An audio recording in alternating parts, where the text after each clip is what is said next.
Hey, what's happening, man? It's your man Kwalified. We here with Jules again. We out here at Blue Planet. You already know what it is, Yes, man. Sir. So we coming to y'all with ShopTalk right now. So we here in the studio. We here with Jules. We know, like, he was just playing some fire off camera. I'm sorry. Normally factory exclusive. We be trying to hook y'all up, but we couldn't put this on camera for y'all. Secret stash. You know what I'm saying? But he's definitely a producer out here, definitely killing the game. So we wanted to talk to him and get a little bit of game, get a little bit of food on here on Shop Talk for y'all. So just jumping off, how would you suggest that producers in the game out here starting off would start trying to do business? Like, they get to the point where it's like, yo, I've given out some free beats, I've done this, I've done that, but now I'm getting to the point where, I'm taking my work seriously, and now I'm gonna start charging for beats. Like, what would be the first steps? The first thing is sign yourself. Like, basically the whole thing about anything, not just for producers but artists too, is leverage, right? So if you sign yourself before anybody else can sign themselves, when you go to a label and you have that following, you have that repertoire, you have that leverage, they basically have to buy you out of contract from yourself. You get what I'm saying? Like, to dissolve your company into them. You get what I'm saying? Yeah. Like, for example, people that were smart about doing that was like MMG. Mm-hmm. You know what I'm saying? Everybody was signed to Ross before Ross goes and gets this other deal from this other label. Yeah. So when he goes to this other label, they got to buy Ross out. You get what I'm saying? They got to dissolve his label into theirs. And so therefore they got to take on his artists too. You get what I'm saying? So, I mean, that's the first thing about producing, I would say, is just sign yourself. Because if you sign yourself to yourself, you're the owner of your company now. You're the owner of your things now. Okay. And what you can also do as a producer is build up your team underneath you. You can sign other producers to you. You can sign other artists to you. Yeah. So that way, when you go to labels, those artists are signed to you. If that artist blows up, that artist is dissolved with, dissolved with that artist. You get what I'm saying? Because you have to be a part of that agreement, because you already have an agreement with that artist. So, I mean, that's the smartest thing. And then the other thing is just get your businesses in order as far as paperwork. Sign up with a PRO. We were just having a conversation about that earlier. Get with ASCAP or BMI.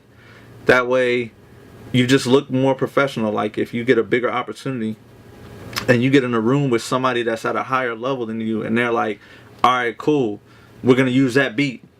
What's your PRO? I'm going to give you 50% of the record. Yeah. And you like, what's a PRO? They going to look at you like, you shark food. Yeah. They're going to be like, all right, cool, you don't know nothing about the game. I could just screw you over. Yeah. Compared to if you like, oh, I'm with this is my ASCAP number, this is my IPI number, blah, blah, blah. Then you good. Yeah. Because they're going to look at you like, all right, he might know what he's doing. He might have a lawyer on standby. You know what I'm saying? Yeah. They're going to be less likely. They're going to still try, because everybody going to try and fuck you over. But like, at least now you got to play ball a little bit. Yeah, man. Like, my grandfather used to always tell me growing up, like, the people that get screwed over are the people that allow themselves to get screwed over. So basically, like, people can only get away with as much as you let them. Facts. So if you just educate yourselves about shit like that and just get your business in order, it's harder for people to fuck you over from the beginning. So I feel it. Yeah.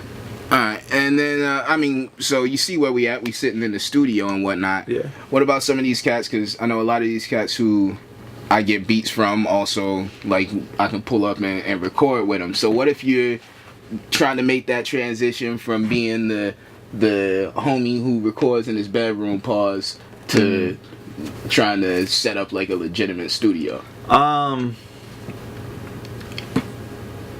mean, the main thing about that is just, I mean, first off, stacking your chips. Right. Like, make sure either you got the bread ready or you got an investor ready. Because the thing about the studio stuff that I always tell people is, it's something that you don't want to do half-ass. Facts. You get what I'm saying? Like, if you're gonna do it, you want to do it right. Because what happens with a lot of artists is they'll stack up a little bit of bread and then they'll go into it blind, uneducated about what gear to get. Right. So they'll get the gear that they think is their budget just because that's what they saw somewhere else. You know what I'm saying? and then they'll do it, and their stuff will still sound like shit, and it's discouraging because it feels like a failure. You know what I'm saying? Compared to if you sit back and you really logistically map shit out, like, this is the type of studio I need. Because that's the other thing. People just go out and just buy gear because they know that it's the hot gear. Right. And it's like, it's cool, yeah, all that gear is hot, but you buying shit that you might not need. Like, you be having some artists that go out and buy 5 EQs and preamps and compressors, and they just spend all this bread on the studio, but they don't even know how to use it, number one. Just and number two, they only gonna be recording one vocal. Right. You know what I'm saying? So they could have just done research and figured out what's their best vocal chain for their type of voice, this, that, and the other, and just bought those 2 pieces of gear. Bang. Now you just saved bread for some other shit. See? And, you know, so, I mean, with the studio thing, that's really what it is. Just doing your research about, and having a decisive vision about, this is what I want the studio for. This is the type of shit I need to do in my studio, and getting gear that's made for that. I feel you. Yeah, like, I mean, for example, like, this studio isn't the most expensive studio in the world, but we feel confident enough with the stuff we purchase. We could come in with any type of instrument, any type of band, and get done what we need to get done, because when we were picking out when the gear was being picked out that was going to get put in here, we made sure it was stuff that was good for what we were going to be trying to do. You know what I'm saying? So to focus on what it is that you're trying to do and make it the best possible space to do that. Yeah, basically, I mean, just reverse engineer and backtrack from your end goal. Like, have a end goal in mind, a finish line in mind, and then map it out backwards. What's the steps you need to take to get to that end goal, and then you just go out and race toward it. Yeah, for sure. All right, now applying some of these things to the artists. Maybe like an artist like myself. I don't make beats. I do know how to engineer, but I'm not the one doing that. Yeah. So when it comes to an artist and you're trying to present yourself out here more professionally, besides getting a BMI or an ASCAP, which you should definitely do if you don't have one, go Google that and sign up as soon as you finish this video, though. You know what I mean? But what else would be good for an artist to do to kind of make themselves appear more professional so that they can get those? I think the biggest thing that's missing in today's world that the internet kind of screwed us over with is now it's so easy to get in touch with anybody in the world that you want to work with. Right. So it's tempting. Yeah. Right. It's like you got all these nice mom and pop restaurants that you like to eat at in your hometown, but as soon as something big comes, you want to hop on that because now you have access to that. Right. It's the same shit like that now with engineers and producers. A lot of people, you're tempted to just work anywhere, and that's a good thing and a bad thing, because I think the thing that we forget about the most is that the most important thing in this industry is building a sound. Like, we get lost in the sauce of what's trending, and we think that everybody just needs to sound like everybody, but we forget that, and don't get me wrong, that works for a small period of time. Right. You get what I'm saying? So if you're trying to run the race, cool. But if you're trying to run the marathon, if you're talking guys that's 10, 15, 20 years in the game, they all have the same underlying thing. And that's building a sound, right? We know a Swiss Beats record when it comes on. Facts. We've known that since the 90s. We know a Just Blaze record when it comes on. And because of those things, we also know a Jay-Z song when it comes on. We know a DMX song. You get what I'm saying? Because those producers built those. It's like Timbo and Missy. Timbo, you know what I'm saying? Like, we knew those sounds because those people built that sound.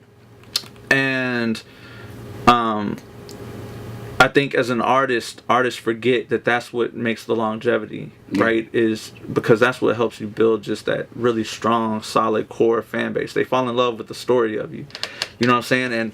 And I think that people forget that. So a lot of times you don't have artists that's willing to just say, okay, I rock with this producer. I believe in him the same way he believes in me. Right. I'm going to rock with him until we make it to the top. Facts. Yeah. You get what I'm saying? Yeah. Same thing with an engineer. All right, this engineer helps push me farther than I've ever done. You know what I'm saying? He makes me come up with, this feels right. I'm gonna rock with that engineer till we make it. You get what I'm saying? And I think people forget that. Like, you look at Nipsey Hussle, and now he's big enough, he's working with other producers, but he still has the home team on his squad. Yeah.